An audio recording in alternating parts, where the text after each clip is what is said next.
ګرانو لیدونکو السلام علیکم ورحمت الله. دا چې په تیر درس کې موږ د مایکروسافت ایکسل په تعریف او د مایکروسافت ایکسل په انټرفیس برخه باندې کار کړو سناسه نن ان شاء الله موږ د مایکروسافت ایکسل د اوپن په طریقو او د مایکروسافت انټرفیس باندې بیا کار کوو ان شاء الله.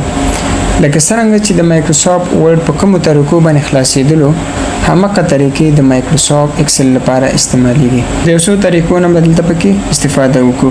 اولنۍ طریقه دا ده چې چېرته تاسو ته په ډیسکټاپ باندې د مایکروسافت ایکسل یو آیکن پروت دی، په هغې باندې تاسو ډبل کلیک کړئ رائټ، نو تاسو کولی شئ چې مایکروسافت ایکسل پروګرام خلاص کړئ. او همدارنګه بل شانتي کولی شئ چې په د کیبورډ نه وینډو آر بٹن کلیک کړئ او دلته ایم ایس ایکسل ولیکئ او پرس انټر وکړئ، تاسو ته مایکروسافت ایکسل پروګرام خلاص شي. او همدارنګه بل طریقه دا ده چې په سکرین باندې به تاسو رائټ کلیک وکړئ او دلته به تاسو لاندې راشئ نیو ته کې به تاسو وګورئ، دلته مختلف قسم پروګرامونه پراته دي، تاسو به پکې پیدا کړئ مایکروسافت ایکسل پروګرام، هغې به کلیک وکړئ او تاسو ته مایکروسافت ایکسل پروګرام دلته راشي. صحیح دی ان شاء الله.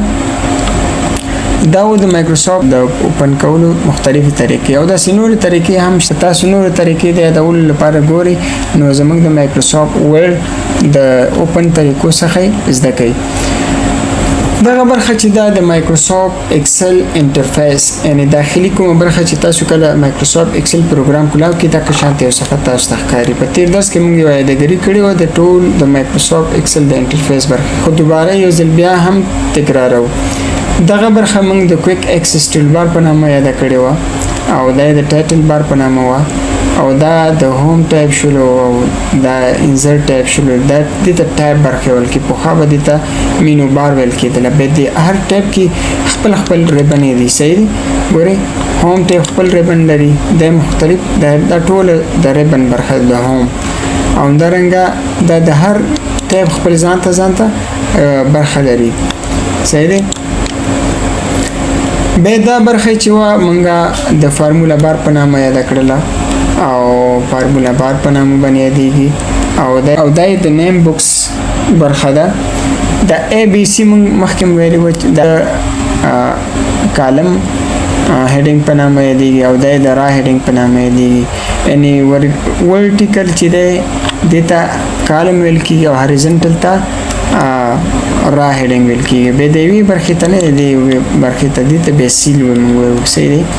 او دا شیټ. صحیح دی. دا د شیټ برخه ده. دا ورټیکل سکرول بار او دا هاریزنټل سکرول بار. صحیح شو.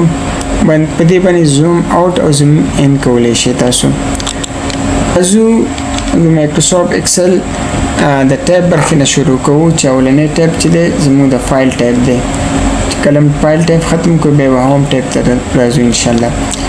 هوم ټایپ چې کله موږ خلاص کړو داسې یو بکس موږ ته راځي، په دې کې انفو ویلی شي د مایکروسافت پروګرام چې څومره معلومات د ځان سره لري دغه ټول معلومات تاسو ته په دغه صفحه کې درکوي.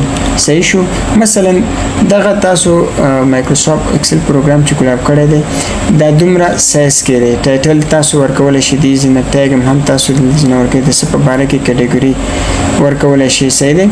دا ریلیټډ د چا دی چې مطلب ډیټ ریلیټډ ډیټ ګوري چې مطلب دا کوم وخت پورې خلاص شوی ده او لاس یې نه او اخرنی لاس ډیټ یې د چا په واسطه شوی کریټډ ډیټ. صحیح دی. همدارنګه ریلیټډ پیپل د چا پورې تعلق لري یعنی مؤلف څوک دی. صحیح دی. اتر. صحیح شو. او د دې فایل لوکیشن کوم ځای کې دی.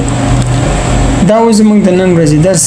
انشاءالله سبا ته به د مایکروسافت فایل ټایپ کې به د انفو پروټیکټ وربک او انسپیکټ وربک په دې باندې به انشاءالله سره کار کوو.